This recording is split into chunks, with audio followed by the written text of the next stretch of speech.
¿Qué es eso de profe? Profesor, aunque se tarden un poquito. La primera condición del estudiante es el respeto a su maestro. Yo soy para ustedes el profesor Sócrates García. El hombre desde chiquillo debe enseñarse a tener valor civil. ¿Quién fue? ¡No! Aunque todos, ¿eh? ¡Sí! Pero ahora verán. ¡Ya, siéntese! Desvergonzados. Esa es la educación que les he dado. Hola, ¿qué tal? Bienvenidos a Reeducationen. Como se podrán imaginar, hoy hablaremos de un tema de mucha importancia en la educación y es la personalidad de un maestro. ¿Nos acompañan? Somos Mario Morales y Brenda Ramírez. En esta ocasión dividiremos el tema en dos partes. En esta platicaremos un poco sobre el docente ideal para la sociedad, la escuela, los padres, y en la segunda propondremos algunas estrategias que desde nuestro punto de vista ayudan a mejorar el desempeño docente. Bueno, y entrando en tema, Mario, tú has sido maestro por muchos años. Dime, ¿crees que existe una personalidad particular del docente?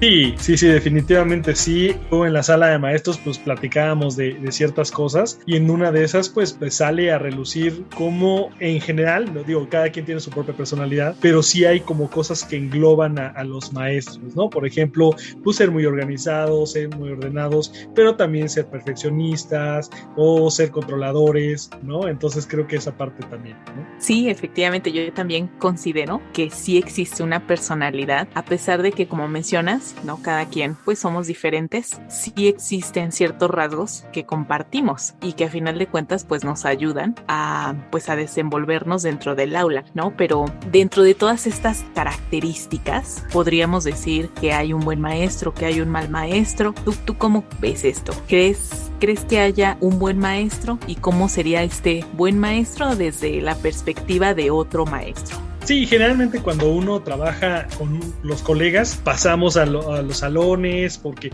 pues ya sabes, ¿no? Necesitamos recoger algo, etcétera. Llegamos a ver cómo da la clase otro maestro y podemos considerar este es un buen maestro, este es un mal maestro. Yo pues creo que también la palabra un buen maestro conlleva muchas cosas, ¿no? Es lo que discutiríamos, creo, más adelante. Pero nosotros entre colegas sí podemos distinguir claramente cuando un maestro está haciendo bien su trabajo, ¿no? O no sé cómo sí, no, y es que como lo relacionamos más con la disciplina, yo siento a veces como un maestro que tiene su salón en control, en orden, para nosotros es un buen maestro, y alguien que tiene su salón en desorden, los alumnos están de pie, ¿no? De repente podemos decir, no, él es un mal maestro, ¿no? Sí. Sí, dime, adelante. Sí, es que cuando uno es maestro escucha de pronto ruido en el otro salón o que se mueven las bancas y pronto empiezan a mover las bancas y uno está con el ideal de que todo está en orden, todo tranquilo, y escucha uno el ruido, dices, ¿qué está sucediendo? Está fuera de orden todo esto, ¿no? Ese es a veces lo que sucede. Y esta misma idea, ¿no? De ser un buen maestro, pues no únicamente la tenemos entre nosotros colegas, ¿no? Sino también es una idea generalizada. Por ejemplo, para la sociedad, ¿cómo sería el ser un buen maestro? Sí, creo que para la sociedad todavía hay más expectativas, ¿no? Porque como tenemos una figura sumamente importante para los hijos, para los niños, creo que sí hay más ilusiones, más esperanzas que nos rodean y más presión para uno de cómo se debe comportar dentro del aula y también afuera, también afuera, eso incluye como la vida personal del maestro, cuando nos encuentran en una plaza, en un lugar público, eso también es mucha presión. Sí, no, imagínate ver a un maestro, no sé, con una copa de vino, ¿cómo sería? ¿No? ¿Cómo nos vería? ¿Qué diría eso de nosotros? Sí, o festejando con una copa de vino, o sea, pues simplemente sin estar en otras condiciones, ¿no? Pero sí festejando, siendo feliz, sonriendo, carcajeándose en un restaurante, pues que habla de nosotros para una sociedad y para una familia que nos ve, que está en una institución, pues lo pueden decir, ay, el maestro, ¿no? Se está divirtiendo. Sí, es que esta idea como de lo que es un buen maestro para la sociedad en general es muy extendida. cómo debemos de comportarnos, cómo debemos de ser, de actuar, ¿no? Frente a los alumnos, como dices, e incluso fuera de la escuela. Aunque ya no estemos dentro de un salón, seguimos teniendo esta figura y todo lo que esta figura implica. Y definitivamente, pues esto influye mucho en nuestra práctica. Y incluso también dentro de la institución, pues también te regresaría la pregunta, ¿qué es ser un buen maestro para los directivos? También eso está más difícil. Está más difícil. Sí. Sí.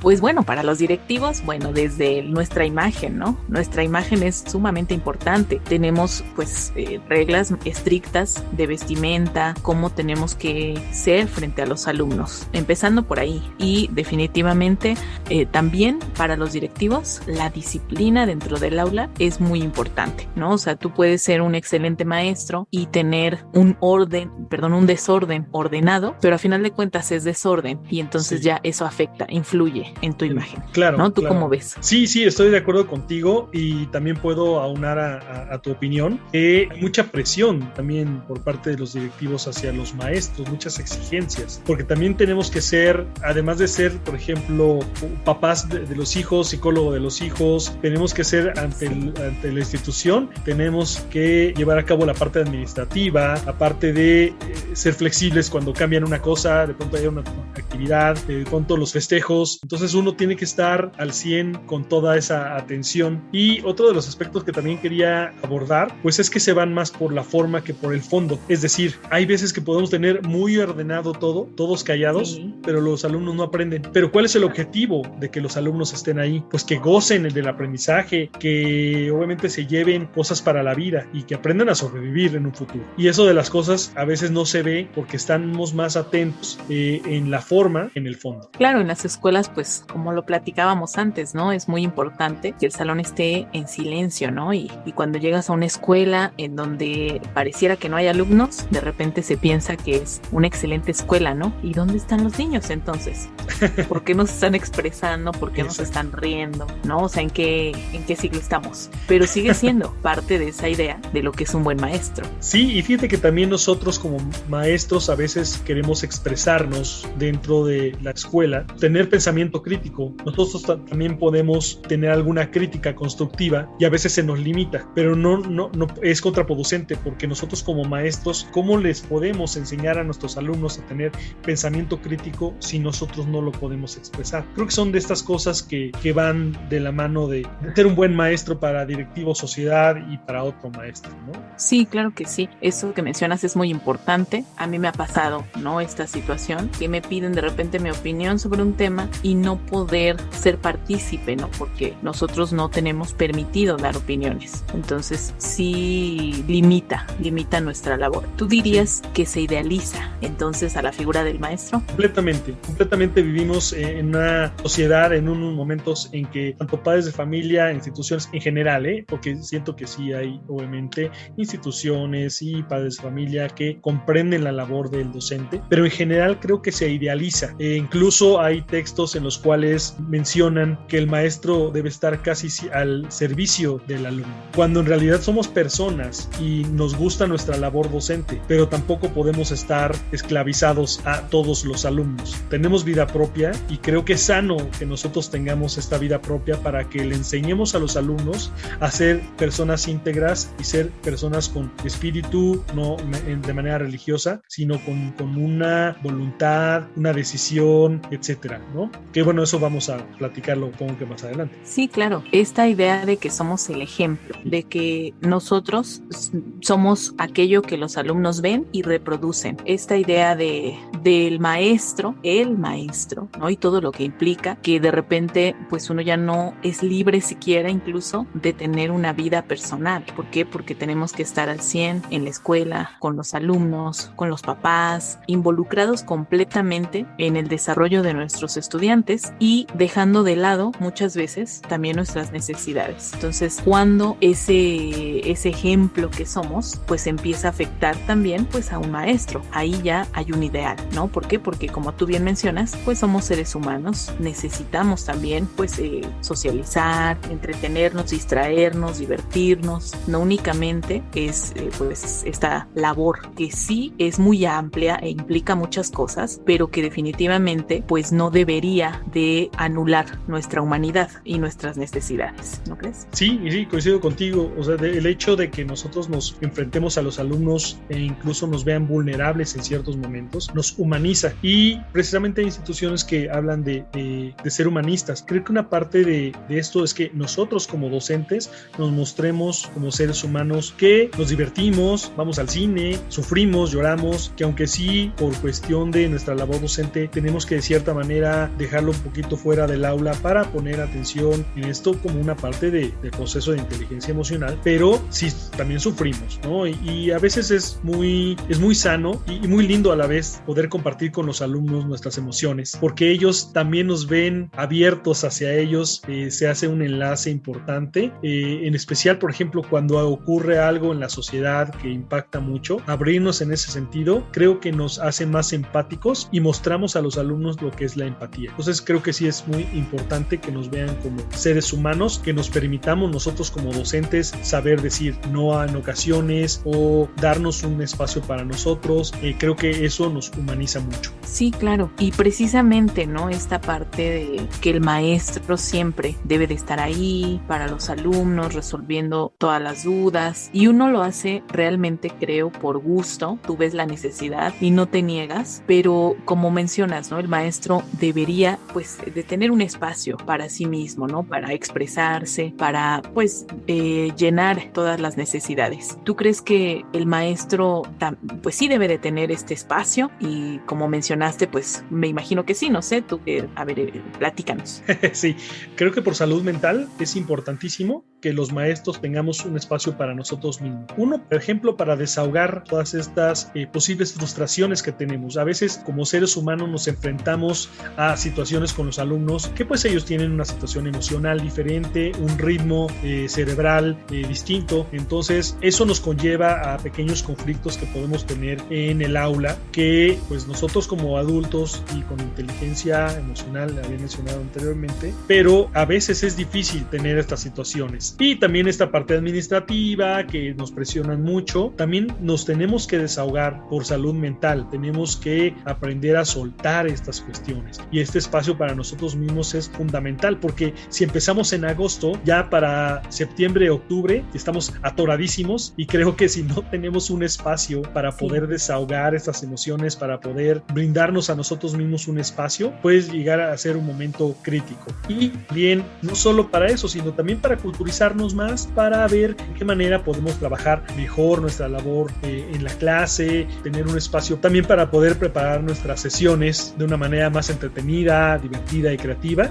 para que tengamos un aprendizaje significativo hacia los alumnos. Entonces, creo que este espacio para nosotros mismos es fundamental, aunque sabemos que el maestro idealizado es que siempre estemos para el alumno, ¿no? Y casi nada de espacio para nosotros. Claro, y con una sonrisa, ¿no? Sí, efectivamente. Con actitud de servicio. Sí, exactamente. Sí, esta idea de que debemos entregar todo de nosotros, quizás pues no es la más adecuada, sobre todo pues teniendo en cuenta nuestras necesidades como seres humanos. Y bueno, esta es la parte quizás idealizada de lo que se dice de un maestro, pero ¿tú crees que existe el otro lado de la moneda, un ego docente? Sí, también existe un ego docente. Lo podemos ver generalmente, bueno, no quiero afectar a ningún maestro, pero tal vez me den la razón. Cuando estamos en las juntas, y más en las juntas junto con otras escuelas, pues ahí se ve mucho el ego. O cuando estamos estudiando un diplomado, etcétera, ahí se nota muchísimo el ego, a veces hasta incluso hacia el ponente. Hay maestros que veo con la actitud de tú que me vas a enseñar, y creo que lo hemos vivido varias veces. Entonces sí existe un ego docente hacia otros colaboradores, otros colegas, y también hacia los alumnos. Sigue existiendo este espacio donde hay una tarima más arriba del alumno, un espacio lejano del alumno, de dice, yo te voy a enseñar, tú vas a aprender y punto, ¿no? Tú vas a escuchar y tú vas a escribir lo que yo te voy a decir. Sí, realmente esto que mencionas a mí me ha tocado también verlo, es evidente, pues yo he visto lo que dices, ¿no? Personas que tienen esta actitud de, bueno, tú que me vas a enseñar, ¿no? Yo soy licenciado, maestro, doctor y estoy estudiando este diplomado, pero la pregunta sería, bueno, ¿por qué lo estás estudiando si crees que ya lo sabes todo? Y esto definitivamente, pues yo considero que sí tiene un impacto también en el aula. ¿Por qué? Porque de repente pues ya no hay esa capacidad de escucha hacia el estudiante, tampoco se permiten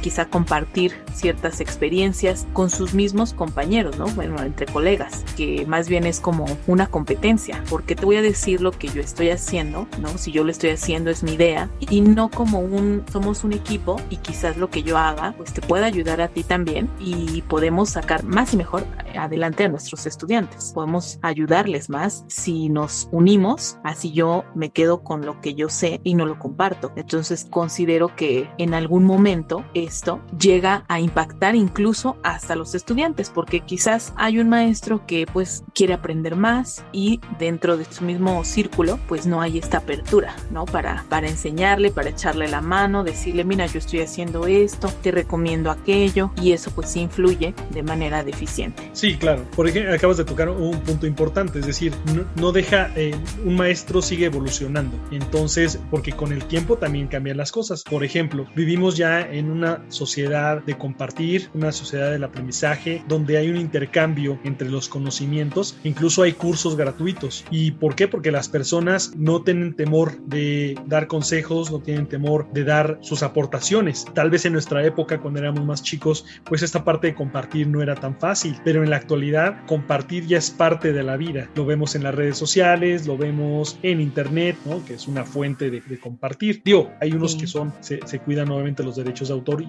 que así debe ser, pero vivimos en una sociedad de compartir y creo que por eso le pega más en la actualidad a esta parte de el ego docente, que ya no cabe en esta parte de enseñar.